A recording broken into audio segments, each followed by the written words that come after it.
Hola a todos y bienvenidos una vez más al canal Verdad Oculta.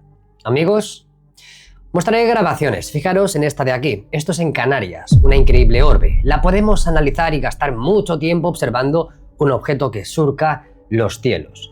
Actualmente, solo en diciembre hay más de 6 gigas de vídeos de avistamientos sobre New Jersey. Hablamos de más de 400 vídeos, señores. Hay una librería increíble. ¿Qué está pasando en este 2025?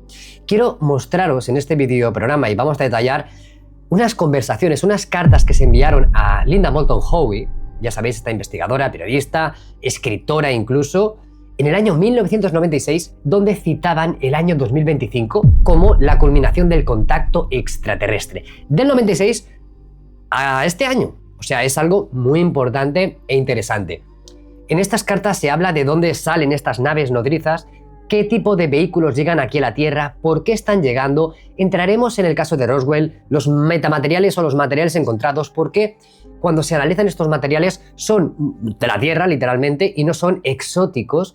Tiene mucho sentido porque si eres una raza extraterrestre y sabes que si pudiera pasar algo, no quieres que tu tecnología, una tecnología muy avanzada, llegue a manos de los seres humanos, fabricarás todo tipo de naves baliza o naves de observación con materiales aquí en la Tierra. Hablaremos de esto, pero hablaremos del programa. Muchas personas que han sido contactadas, que han tenido experiencias, ¿por qué? ¿Se les ha preparado? ¿Han venido al mundo con una misión? ¿Qué ocurrirá en 2025? Y también, si me da tiempo, me gustaría tener vuestro feedback, vuestros comentarios sobre un pulso que hay actualmente entre el Dr. Steven Greer, ya sabéis, esta divulgación que dice que todo es una falsa bandera, que actualmente se lo están cargando, hablaremos de ello, y el gran divulgador que es Luis Elizondo.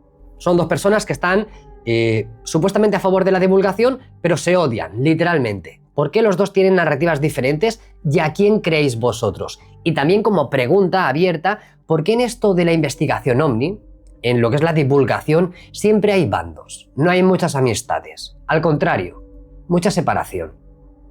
No interesa estar unidos. ¿Por qué? ¿Por qué? ¿Y por qué? Creo que lo más interesante, analizaremos las grabaciones, nuevos avistamientos incluso en Inglaterra, cosas muy chulas, pero centrémonos en este 2025 y en el programa. Aquí tenéis una de las cartas, ¿vale? Pero para poneros en situación, está enviada por un sargento que su abuelo estuvo trabajando en la recuperación de una de las naves del famoso incidente Roswell, y que 2025 sería el año donde se hablaría de esto seriamente y quién está implicado, la NORAD, la NASA, el ejército, toda la ocultación de información que hay, entrevistas con extraterrestres, qué se sacó de información de la nave, esa base de datos, se cotejó esa información de la entrevista con la información que se tardó más de un año con algún tipo de escritura parecida a la antigua utilizada en la babilónica. Me imagino que sería algún tipo de escritura cuneiforme, etcétera, etcétera, etcétera. Y todo esto es realmente interesante porque se cita el año 2025, en el año 1996. Existen 4 cartas, ¿vale? Hablamos de una persona que llamó a Bell, hablamos del programa Coast to Coast, que creo que aún se está haciendo, no sé si aún se hace, pero sé que pegó muy fuerte. Se hablaba de este tipo de situaciones, de los contactados, de avistamientos, intervenía como no Linda Moulton Howe, y bueno, se entregaron estos materiales. Son 4 cartas y voy a irme directamente a la carta enviada a Linda Moulton Howe. Mirad, 25 de mayo del año 1996. Estimada señora Howe, saltó un poco la presentación, etcétera, y dice: cuando decidí, hace más de 6 meses, entregar estos artefactos, estas piezas, a la comunidad de investigación de ovnis, decidí que se lograría permitiendo que Art Bell, que es esta persona que trabajaba en Coast to Coast, fuera el mediador fideicomiso de los artefactos, en parte debido a su historial de total neutralidad en estos asuntos. Pero más aún porque pensé que la seguridad de los artefactos, estos fragmentos, estarían completamente aseguradas. Lamento el desorden indebido e injustificado que asocié en la familia Bell, pero aún así siento que mi decisión inicial está justificada. He estado revisando el diario del abuelo y quería compartir algunos breves extractos con usted y el señor Bell. El abuelo, repito, estuvo trabajando en la recuperación del caso Roswell. Hablaremos de bases militares que actualmente están siendo sobrevoladas por estas orbes, por estos ovnis, no drones, sino ovnis. En primer lugar, observo que la intención de sus propios esfuerzos en cuanto a los exámenes de los artefactos es confirmar algún tipo de fuente extraterrestre de otro mundo que proporcione los metales. Este era el aspecto inicial de los exámenes originales, pero lo que salió a la luz fue que el metal era prácticamente indistinguible de los metales de la Tierra. Según las anotaciones del abuelo, esto era para asegurar que en caso de colisión o captura no se pudiera probar ninguna verificación en cuanto a la red alienígena o la confederación del mundo natal. Y se produjo un compromiso de directrices alienígenas. Aparentemente las sondas, ojo con las palabras y los tecnicismos, las sondas estaban construidas con metales básicos metálicos indistinguibles de los metales terrestres como medida de protección y salvaguardar la seguridad de estas civilizaciones. Esto tenía un inconveniente. Una consecuencia negativa era que las sondas eran vulnerables a las interferencias del radar. La solución de los extraterrestres a esto fue asegurarse de que las sondas mantuvieran trayectorias de alta velocidad y activaran estas velocidades al entrar en la atmósfera terrestre. La mayoría de las operaciones interatmosféricas se produjeron en el hemisferio occidental y en la zona de Europa y Asia, como poblaciones formadas por seleccionados de la red. Este era un término que los extraterrestres utilizaban para identificar a las personas destinadas al contacto. Estos contactos fueron concebidos y predestinados antes del nacimiento y estaban programados para acelerarse y aumentar a lo largo de 3 décadas anteriores al año 2000 a.C., cuando la red iniciaría la transición. Paro aquí. Es importante lo que se acaba de comentar. Punto 1. Aunque no sepáis de dónde vienen aún, que ya os lo voy a leer, no os preocupéis. Estas sondas, que aunque digan sondas, son vehículos tripulados, ya os lo digo, con una tripulación de 3 pasajeros, al parecer, no únicamente las esferas o algún tipo de objetos que podemos estar viendo actualmente. Estamos hablando de Roswell, 1947, ¿vale? Importante. Entonces, la información que se está diciendo es que ellos entraron inicialmente en la zona de Asia y Europa, lo que podríamos decir la antigua Mesopotamia, o los Anunnaki, pongámonos en esa región, principalmente. Y en aquella época, hace ya más de 2000 años, sus limitaciones a la hora de fabricar este tipo de materiales para sus vehículos tenía que ser algo que se pudiera reproducir en la Tierra o que fueran de la Tierra. Es cierto que muchas metamateriales o muchas aleaciones que han encontrado son en su composición parecidas a lo que tenemos, está claro, pero no cómo se construyen o se crean. Es un dato importante. Y luego deja claro que hay algún tipo de plan, o ha existido un tipo de plan, en el 2000 a.C., unas 3 décadas antes, o sea, ya estamos entendiendo un poco, no hace falta que me vaya ya hacia dónde estamos yendo, pero para realizar este contacto global y masivo. Y para ello hay personas que se traen al mundo, seres humanos, como nosotros, con una misión y que están elegidas antes de nacer para realizar ese contacto. Por eso muchas personas que sienten que no son de aquí o que dicen que tienen familiares de otros lugares, ahora podemos empezar a entender un poco la moraleja de todo esto. Es interesante, pero a raíz del 2000 a.C. aproximadamente iniciaría la red de transición. ¿Qué transición? ¿No? Preguntaréis, ¿qué transición? Pues la única que nos queda y es abrir los ojitos, ver que no estamos solos y que empieza un nuevo mundo, una nueva, vamos a decir, etapa. Y es que realmente, pues, hay más seres vivos entre nosotros y esto nos abrirá, bueno, nos cambiará 100%. Transición era un término que significaba contacto total y ocurrirá alrededor del año terrestre 2025. ¡Pum! Si en el 96 te están diciendo que en el 2025, que es ahora, estamos empezando a ver esto y hemos visto que 2024, final de 2024 ha sido épico y ahora empezamos a pensar, vale, tenemos muchos personajes que hemos nombrado hoy, tenemos la segunda audiencia OVNI, estamos viendo que la NASA está mucho más abierta, entre comillas, y que hay algo que parece que esté forzando esta divulgación que muchos de ustedes llevan 30 años esperando que ocurra. Entonces, ¿por qué es como un reloj, ¿no? que parece ser que está pues a marchas forzadas? Pues entendemos que algo va a ocurrir. Sigo. Toda esta información fue obtenida del único ocupante alienígena sobreviviente y se correlacionó, ojo, con la información recuperada de los bancos de datos de los paneles de la consola de mando dentro del centro de mando de disco. Se necesitó 1 año y medio completo para descifrar el lenguaje alienígena, que se parecía a la antigua escritura babilónica, pero con la ayuda de criptólogos de la Segunda Guerra Mundial que trabajaban con el Departamento de Guerra, los textos del código fueron descifrados. Todos los resultados se compartieron con las oficinas de quienes supervisaban el proyecto, como se le conocía, entre ellos el general Curtis LeMay, el secretario de Estado George Marshall y el presidente Truman, y los agentes de inteligencia que supervisaron la seguridad del proyecto Roswell. La mayoría de estas actividades se llevaron a cabo en Wright-Patterson, ahí lo tenéis, Wright-Patterson, y resultaron en una reforma extensa de toda la política de desarrollo en relación con el potencial contacto extraterrestre. Siguiendo el consejo de los directores del proyecto, se tomó la decisión de incorporar una campaña de desprestigio contra quienes afirmaban que existía contacto extraterrestres y quienes defendían la existencia de la vida extraterrestre. Entonces, como puede ver, señorita Howe, hay mucho más en este proyecto e incidente Roswell de lo que muchos pueden siquiera comenzar a discernir y comprender. Trate de imaginar, como decía mi abuelo, que estamos en el 47 y que Estados Unidos acaba de sobrevivir a una guerra mundial, millones de personas han muerto o han resultado heridas y de repente, justo cuando empezaba a surgir la era atómica, se ha descubierto accidentalmente la existencia de vida extraterrestre. Se tuvieron en cuenta muchos aspectos de la investigación y algunas de las mentes más brillantes y talentosas del gobierno harían cualquier cosa para determinar el alcance exacto y el propósito de la existencia de estos extraterrestres. Lo que antes se consideraba ficción se convirtió en una realidad comprobada. Se hicieron todos los esfuerzos posibles para comprender este extraordinario acontecimiento. Se decidió mantener información en secreto, clasificada e inaccesible.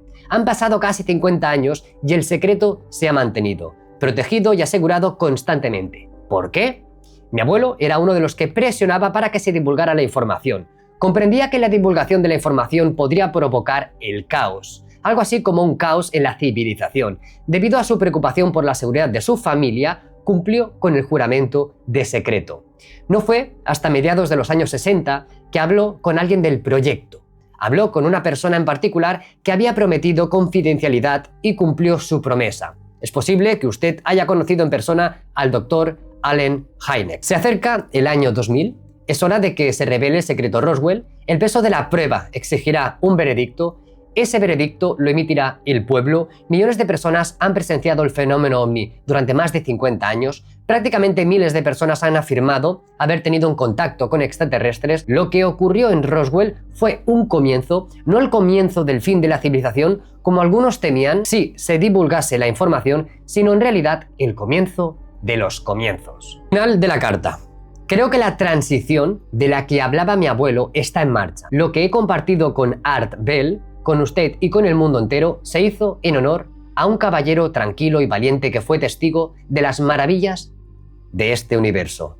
Nuestro mundo está cambiando. Nada puede detener eso. Bueno, entonces, para finalizar esta primera carta, ya veremos si al final os incluyo las otras, porque creo que es interesante estas conversaciones. Ya hemos desengranado el tema de los metamateriales, hemos comprendido que al parecer muchas personas están siendo contactadas o han sido contactadas para una culminación, que es lo que comentamos como posibilidad. Posiblemente estemos en este punto. La cantidad de avistamientos, por mucho que se puedan explicar, hay muchos que no se pueden explicar y hay un incremento notorio, como os he comentado, solo en diciembre, más de 6 gigas de vídeos, más de 400 vídeos, que es una locura, es decir, se ha multiplicado, me quedo corto, la cantidad de avistamientos que hay. Algo está ocurriendo y estamos observando que en el 96, ya lo decían claro, 2025, ese comienzo. Por fin. Compañero de un miembro de la comunidad me dijo: Nacho, ya no te veo tan contento. ¿Cómo que no? ¿Cómo que no? Tenemos que estar felices de lo que estamos viviendo. Si os parece bien, para cambiar un poquito, el vídeo, he leído bastante y seguiremos. Quiero mostraros esta grabación en Clarksville, Tennessee, ¿vale? 1 de enero de 2025, fijaros, estas orbes anaranjadas. ¡Qué maravilla! Esto no para, señores. Obviamente, no parece, ¿verdad?, un dron convencional. Esto está ocurriendo, el año ha empezado fuerte, ya os lo dije que esto no iba a cesar. Aquí tenéis el otro vídeo que os he comentado, registrado el 1 del 1. Podéis observar una bola, que al parecer muchas personas pueden pensar, tal vez sea un globo, Nacho, puede ser un globo.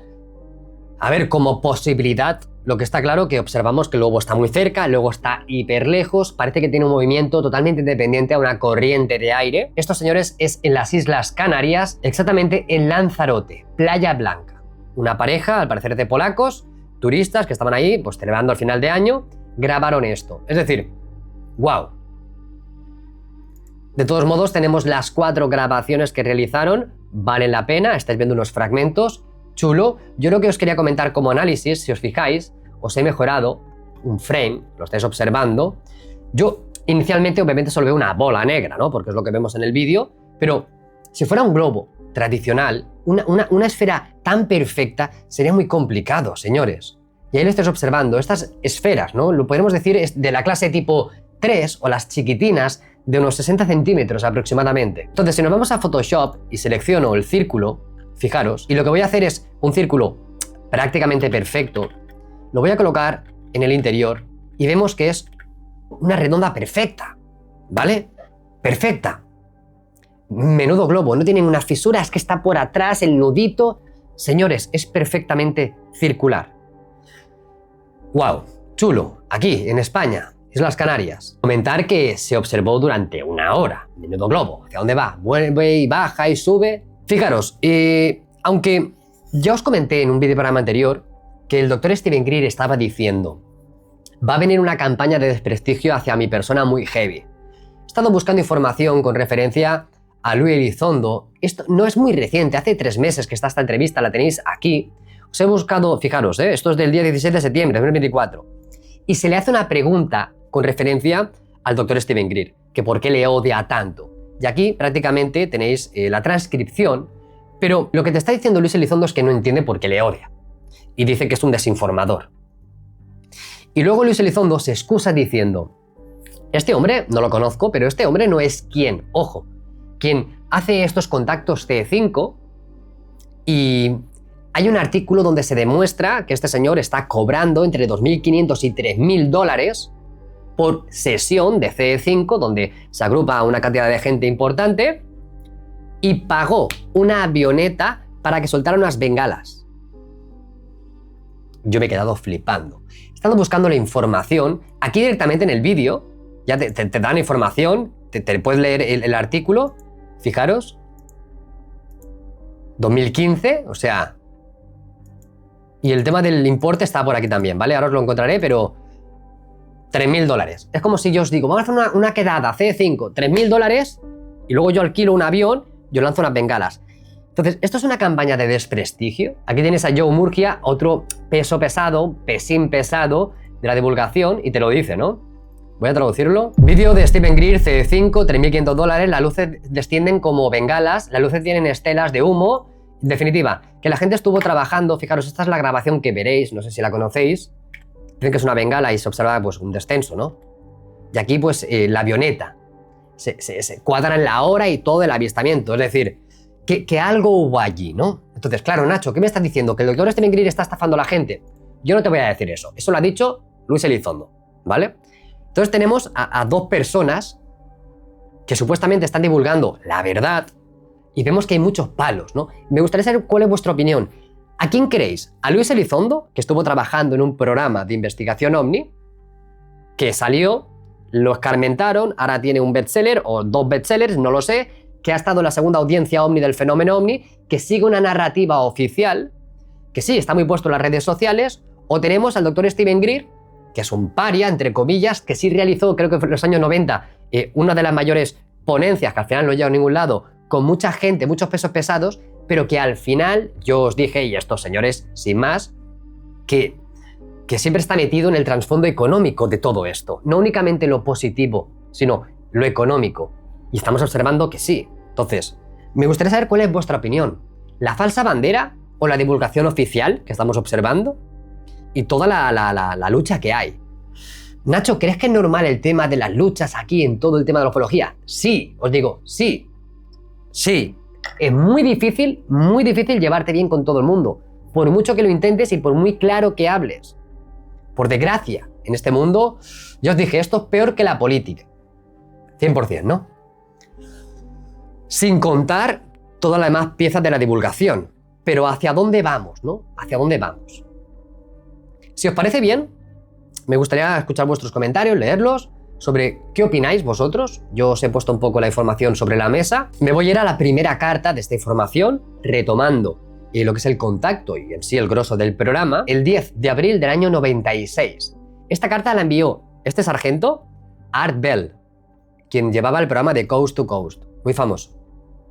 Estimado señor Bell, he seguido sus transmisiones durante el último año aproximadamente y he estado considerando si compartirlo o no con usted y sus oyentes alguna información relacionada con el accidente OVNI de Roswell. Mi abuelo era miembro del equipo de rescate que fue enviado al lugar del accidente justo después de que se informara el incidente. Murió en el año 1974, pero no antes de sentarse con algunos de nosotros y hablar sobre el incidente. Actualmente estoy sirviendo en el ejército. Tengo una autorización de seguridad y no deseo hacerme público y arriesgarme a perder mi carrera y mi comisión. No obstante, me gustaría comentarles brevemente lo que mi abuelo me contó sobre Roswell. De hecho, les adjunto para su custodia muestras que estuvieron en posesión de mi abuelo hasta que murió y que yo he tenido desde que se liquidó su herencia. Según tengo entendido, proceden de los restos del OVNI y estaban entre un gran lote que posteriormente se envió a la base de la Fuerza Aérea de Wright-Patterson en Ohio desde Nuevo México. Mi abuelo pudo apropiarse de ellas y afirmó que las muestras metálicas son aluminio puro extraído. Notarán que parecen viejas y templadas y que han sido colocadas en papel de seda y en bolsas para la posterioridad. Las tengo desde el 74 y después de pensarlo y reflexionarlo mucho, se las entrego. Siéntase libre de compartirlos con cualquiera de sus amigos de la comunidad de investigación de ovnis. He escuchado muchas personas a lo largo de los años hablar de Roswell y los acontecimientos del accidente, según lo informado por muchos de los que estaban allí que oyeron hablar de ellos a través de testigos oculares. La reciente película de Roswell fue similar al relato de mi abuelo, pero se omitió un elemento crítico y es ese elemento el que me gustaría compartir. Como dijo mi abuelo, el equipo llegó al lugar del accidente justo después de que la AAF-USAF informara la ubicación de la zona cero. Encontraron a 2 ocupantes muertos que habían salido despedidos del disco. Y dejadme que os haga un inciso. Es interesante lo que va a decir, porque entenderemos, según esta información, por qué se accidenta el OVNI, por qué no se escapan, cuál hubiera sido el precio de escaparse de su final. Tenían alternativas, pero al parecer no querían destruir Nuevo México, tal cual, y sigo. Se encontró un único ocupante sobreviviente dentro del disco, y era evidente que tenía la pierna izquierda rota. Había una contaminación mínima de radiación, que se dispersó rápidamente con un lavado de agua y disolvente, y pronto se envió el ocupante para recibir asistencia médica y aislamiento. Los cuerpos fueron enviados a la Fuerza Aérea de Wright-Patterson para su dispersión. Los escombros también se cargaron a 3 camiones que terminaron la carga justo antes del atardecer. El abuelo era parte del equipo que acompañó al ocupante sobreviviente. El ocupante se comunicaba por medios telepáticos, hablaba inglés perfecto y comunicó lo siguiente. El disco era una nave sonda, ¿vale? Ahí lo tenemos. Es decir, que el platillo de Roswell era una nave sonda, enviada desde una nave de lanzamiento. La nave de lanzamiento debería de ser una nave nodriza, lo que nos imaginamos nosotros, la típica nave gigante, que estaba estacionada en un portal dimensional del sistema solar terrano. Es decir, que el sistema solar tendría algún tipo de acceso de portal interdimensional, que su forma de viajar no sería, pues, como nos imaginamos nosotros, millones de años luz, sino a través de un salto. Sin más. Este portal dimensional está a 32 años luz de la Tierra. ¿Qué quiere decir esto? que si viajásemos nosotros a la velocidad de la luz, tardaríamos 32 años en llegar a ese portal por donde ellos vienen. Habían estado realizando operaciones en la Tierra durante más de 100 años. Otro grupo de ellos estaba explorando Marte e Io. Cada nave sonda lleva una tripulación de 3 personas. Una nave de lanzamiento tenía una tripulación de unas 100 personas. Es decir, las nodrizas, 100 de ellos. El disco que se estrelló había chocado con un meteorito en órbita alrededor de la Tierra y estaba intentando compensar su vector de vuelo, pero debido a la colisión, el sistema de propulsión interatmosférico dejó de funcionar y los ocupantes enviaron una señal de socorro a sus compañeros de Marte. ¿Vale? Ojo, que no es que nosotros a través de nuestras pruebas atómicas consiguiéramos derribar la nave, porque la verdad que sería bastante surrealista, ¿no? Alguien que es capaz de atravesar un agujero de gusano, una puerta dimensional, que llega a la Tierra habiendo estudiado 100 años como mínimo de historia, pues tiramos una bombita ahí en Nuevo México y estaba pasando por allí, le afecta y cae. Sabemos que tiene bastantes lagunas esto, bastantes. Entonces, lo que te está diciendo es que la nave pues llega aquí y le pasa un pedrusco, aunque sea pequeño, y le da, le impacta y le causa pues un accidente, sin más, un incidente. Bien, entonces, al parecer también estudian Marte y Io. Io es el satélite galileano más cercano a Júpiter. Es el tercer satélite por su tamaño. Tiene la más alta densidad entre los otros satélites. El comandante de la nave de lanzamiento tomó la decisión de autorizar un intento de aterrizaje suave en el desierto de México. Al mismo tiempo, el sistema de propulsión interatmosférico sufrió una falla eléctrica masiva y el disco pronto quedó prácticamente indefenso. Los ocupantes tenían otra opción disponible, esto es lo interesante, pero implicaba activar la planta de energía dimensional para viajar al espacio profundo. Sin embargo, esto abre un vórtice de energía alrededor del disco que se extiende a lo largo de 1500 millas en todas las direcciones. La activación de la planta de energía dimensional habría resultado en la aniquilación de los estados de Nuevo México, Arizona, California y partes de México. Es posible que incluso otros estados se hubieran visto afectados. Es decir, que si ellos hubieran utilizado algún tipo de tecnología de viaje de salto interdimensional, hubieran tenido unas consecuencias devastadoras hasta para México. ¿Vale? O sea... Y ellos dijeron, pues no, vamos a ir a lo que vamos, que es, nos caemos aquí y no hacemos daño a la humanidad. Quedaros con el detalle. Por lo tanto, los ocupantes decidieron bajar en la nave y esperar que todo saliera bien. Literalmente sacrificaron sus vidas en lugar de destruir las poblaciones que se encontraban cerca. La planta motriz dimensional se autodestruyó y el sistema de propulsión interatmosférica también se desactivó para evitar que la tecnología cayera en manos de los terrícolas. Esto se hizo de acuerdo con sus órdenes vigentes en relación con cualquier compromiso con la experiencia de contacto. ¿Qué os parece, señores? ¿Qué os parece? ¡Wow! Creo que de las cosas que se dicen aquí tienen bastante sentido para mí. Para otras personas puede ser como ciencia ficción, literalmente. Pero tiene sentido, señores. Así que para finalizar este programa, nos vamos a quedar con la gran frase de la cuarta carta que dice: transición es un término que significa contacto total y que ocurrirá alrededor del año terrestre 2025. ¿Nos han estado preparando para este momento? ¿Se está preparando la humanidad para este salto de adolescencia a adultos? ¿Estamos viviendo este tiempo? ¿No? ¿Todo esto es charlatanería? Este sargento que mostró unos materiales que se analizaron, que se determinaron que eran aluminio puro, ¿es simplemente fantasía? ¿O realmente estamos empezando a comprender lo que ocurre? Lo que ocurre es la aceleración constante hacia una ruptura de paradigma, hacia una comprensión. Y ya está bien de la ocultación. Está claro que la NASA está implicada. Voy a leer únicamente este fragmento de lo que le dijo su abuelo. El abuelo dijo que, en su opinión, el NORAD se creó no solo para rastrear posibles misiles balísticos intercontinentales de naciones hostiles, sino como un sistema de detección establecido para naves OVNI.